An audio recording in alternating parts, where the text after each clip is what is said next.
When a woman reaches a moment where every familiar anchor has vanished and she stands with nothing but God, something profound begins to awaken within her. It is not the collapse of her story, it is the quiet ignition of an inner rebirth. Life has a way of stripping away what once felt permanent, friends who promised loyalty, relationships she poured her heart into, voices she trusted without hesitation. And when those voices fade, when the room grows silent, when the world that once felt full becomes painfully empty, she steps into a sacred and hidden season that most people will never understand.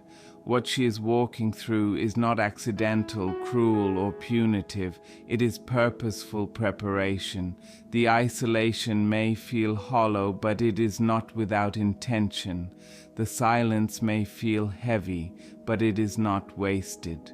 Her loneliness becomes holy ground, where God plants seeds that only solitude can nurture. There are moments when God gently allows people to fade into the background, not to harm her, but to create space for himself. The unanswered calls, the friendships that dissolve, the relationships that suddenly shift, these are not random events. These are divine rearrangements. When the phone stops buzzing and the nights grow strangely quiet, she enters a place where the absence of people becomes the invitation of God. Paul spoke of this in 2 Timothy 4:16-17, when he said no one stood with him, yet the Lord did. That revelation becomes life-changing for every chosen woman.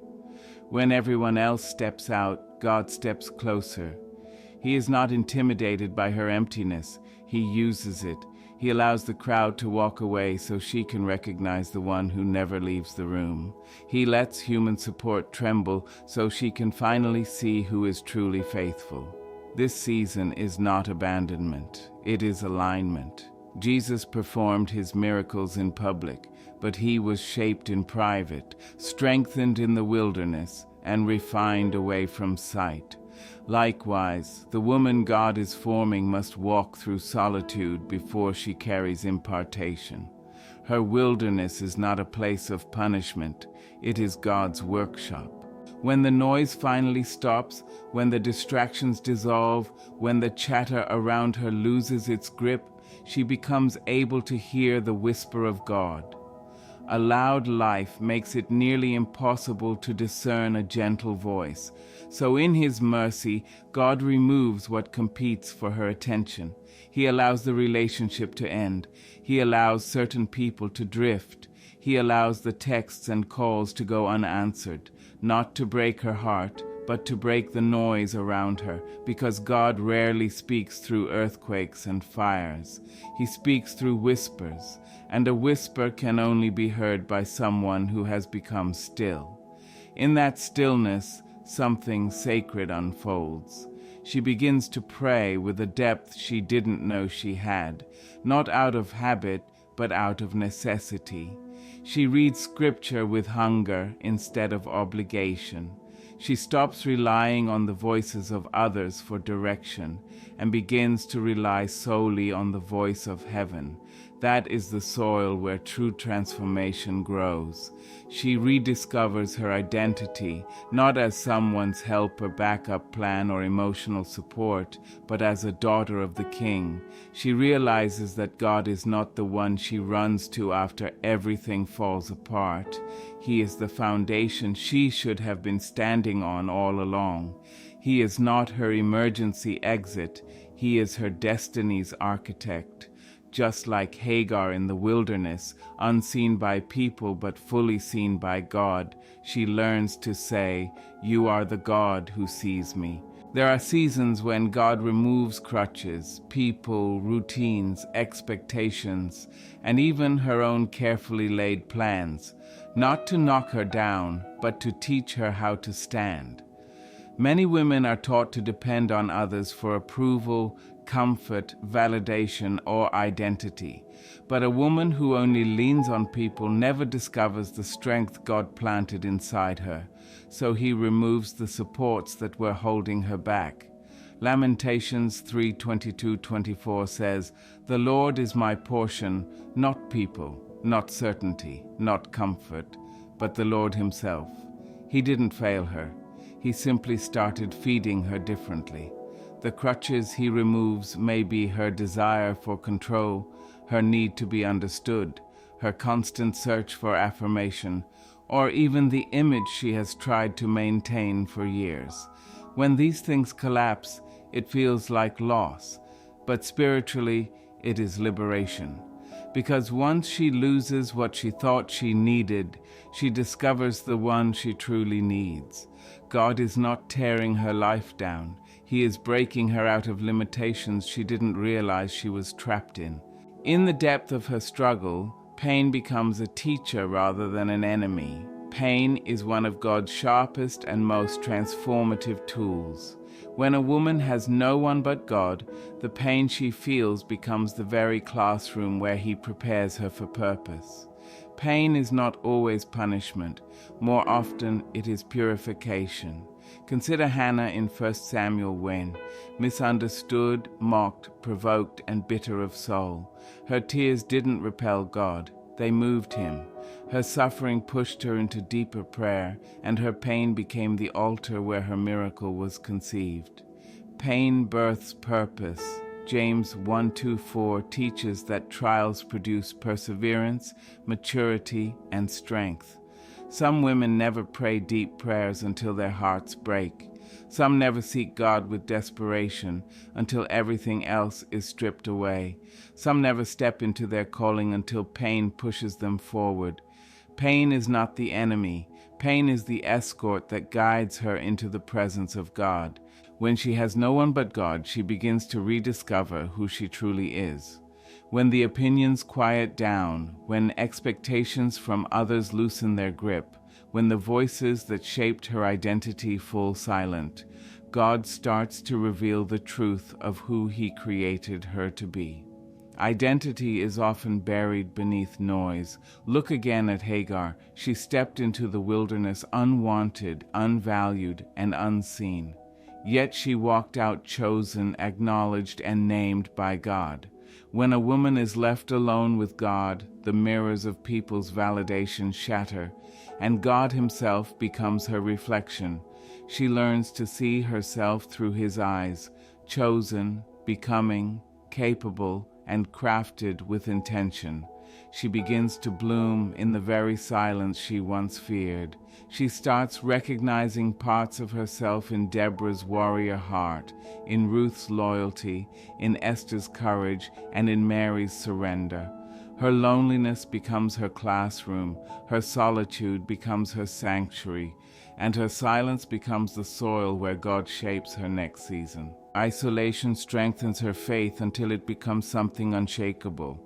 There is a kind of faith that only grows in solitude, deep faith, tested faith, wilderness-forged faith, not Sunday faith, not convenient faith, but storm-certified, battle-born faith.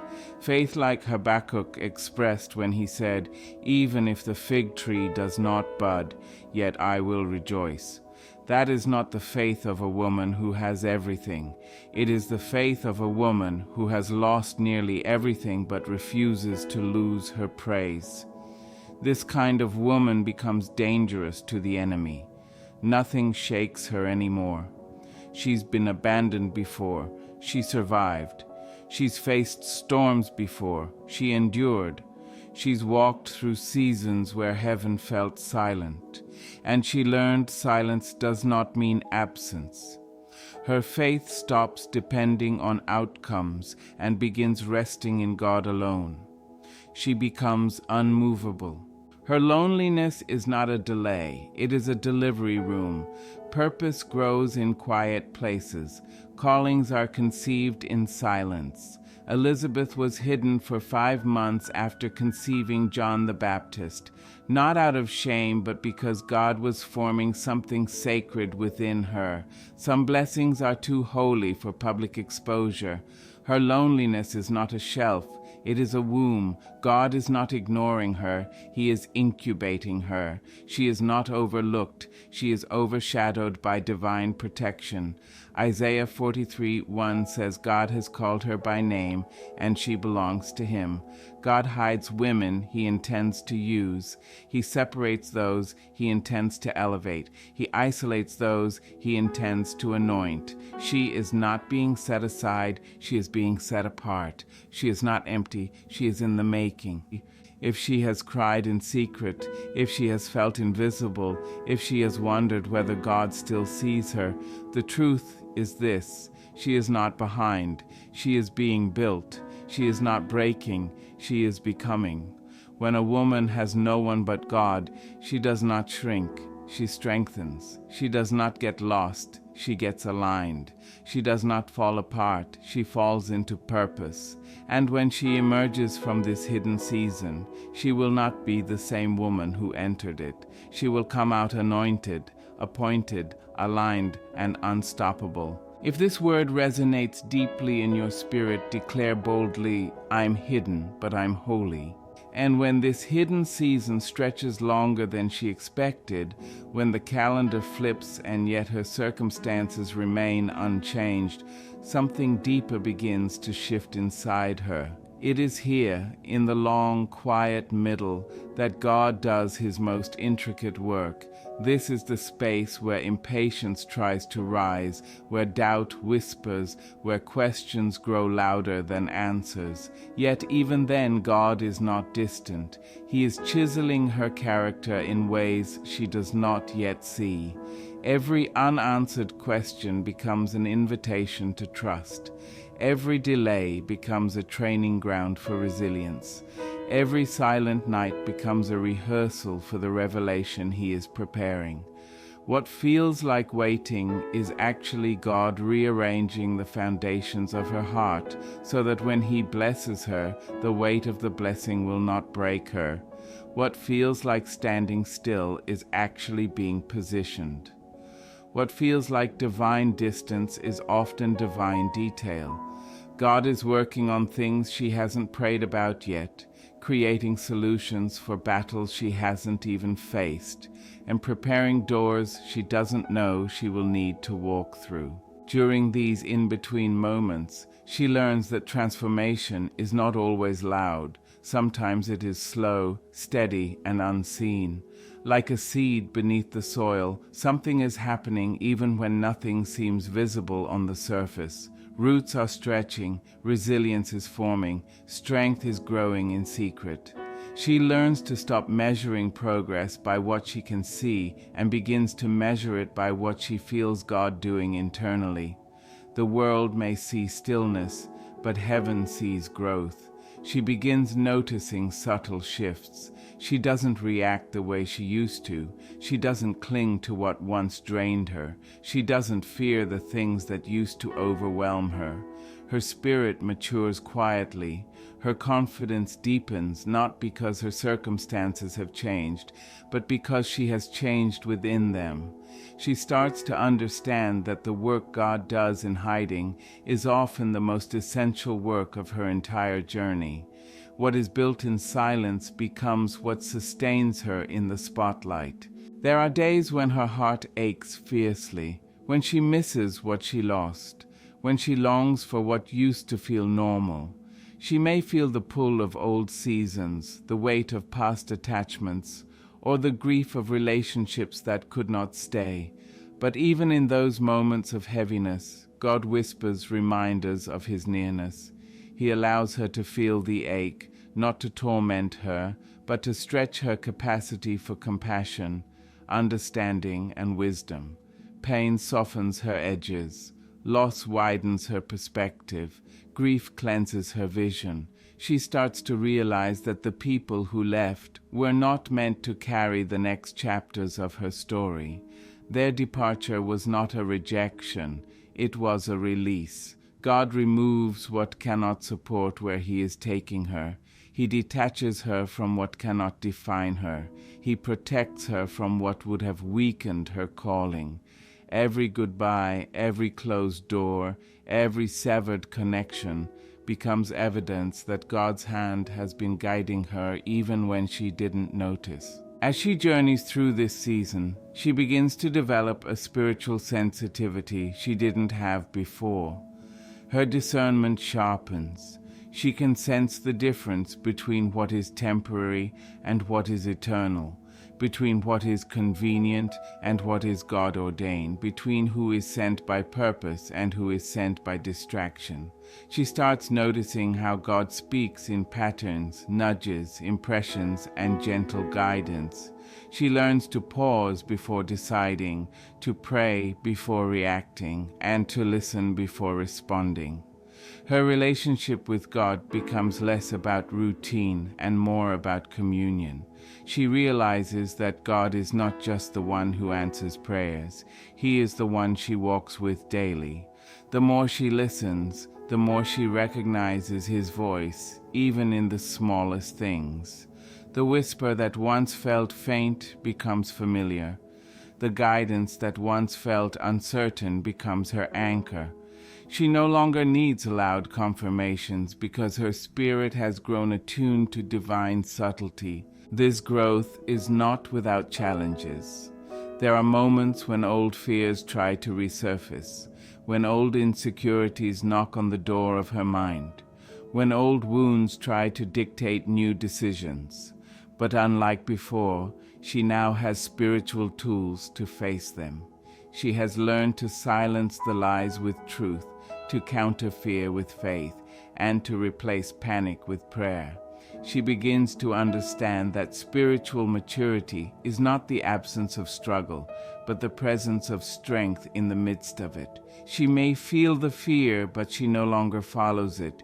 She may hear the doubts, but she no longer obeys them. She may face the same battles, but she now uses different weapons.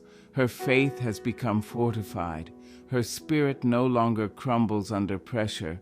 It stands taller. She is learning to move with confidence even when clarity has not yet come. She realizes that obedience does not always require understanding. It requires trust. As God continues to shape her, she becomes more aware of her worth. She no longer tolerates what drains her, diminishes her, or distorts her identity. She begins setting boundaries not out of bitterness but out of healing. She protects her peace like a precious treasure. She nurtures her spirit with intentionality. She values her emotions without letting them control her. She discovers that wholeness requires separation from anything that fragments her. She starts letting go of people who cannot meet her where God is taking her.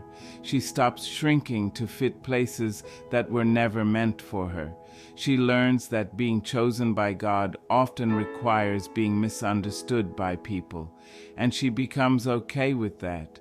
Her worth is no longer measured by acceptance but by alignment. She stops chasing what rejects her and starts embracing what reflects who she is becoming. In this deepening season, she also realizes that God is teaching her how to love differently, not with desperation, not with insecurity, not with fear of abandonment, but with maturity, depth, and discernment. She learns to receive love without suspicion and give love without losing herself. She learns that love rooted in God cannot be shaken by human inconsistency. She begins evaluating relationships through the lens of purpose rather than emotion. She becomes aware that not everyone is assigned to her next season, and that is not a loss, it is protection. God is making space for people who will love her with loyalty, honor, and sincerity. He is preparing connections that will uplift her rather than use her, align with her rather than distract her, and walk with her rather than weigh her down. She grows into the kind of woman who attracts godly relationships because she is being shaped by godly character. As the transformation continues, she starts feeling a new strength rising from within, quiet but undeniable. This strength is not prideful or loud. It is steady, grounded, and unshakable. It is the strength of a woman who has survived storms she never spoke about. The strength of a woman who cried in private but still got up every morning. The strength of a woman who walked through seasons where she had only God, and God proved to be enough. This inner strength becomes her new foundation. She no longer fears being alone because she has discovered that solitude with God is not emptiness, it is empowerment. She no longer fears starting over because she has learned that every ending carries seeds of divine beginnings. She no longer fears losing people because she has found the one who never leaves. And slowly, without even realizing it, she becomes a different kind of woman, not hardened but refined, not bitter but wiser, not guarded but grounded. She becomes a woman who walks with grace even when she has every reason to give up, a woman who carries peace that doesn't make sense to others, a woman who prays with authority because she has battled through seasons that required it, a woman who speaks with conviction because she has lived what she believes, a woman who no longer seeks permission to exist, shine, or grow because she knows who she is and whose she is. This hidden season is not the end of her journey. It is the birthplace of the masterpiece God is forming within her, piece by piece, layer by layer, breath by breath. She is being shaped in ways she cannot yet imagine, for assignments she has not yet seen, for blessings she is not yet ready to carry. But when the appointed time comes, she will rise with clarity, strength, and purpose woven into her very being. She will walk into her calling not with hesitation, but with holy confidence. She will move with a different kind of authority because she has been prepared in the secret place. And when she steps into the light, it will be undeniable that God Himself shaped her in the dark.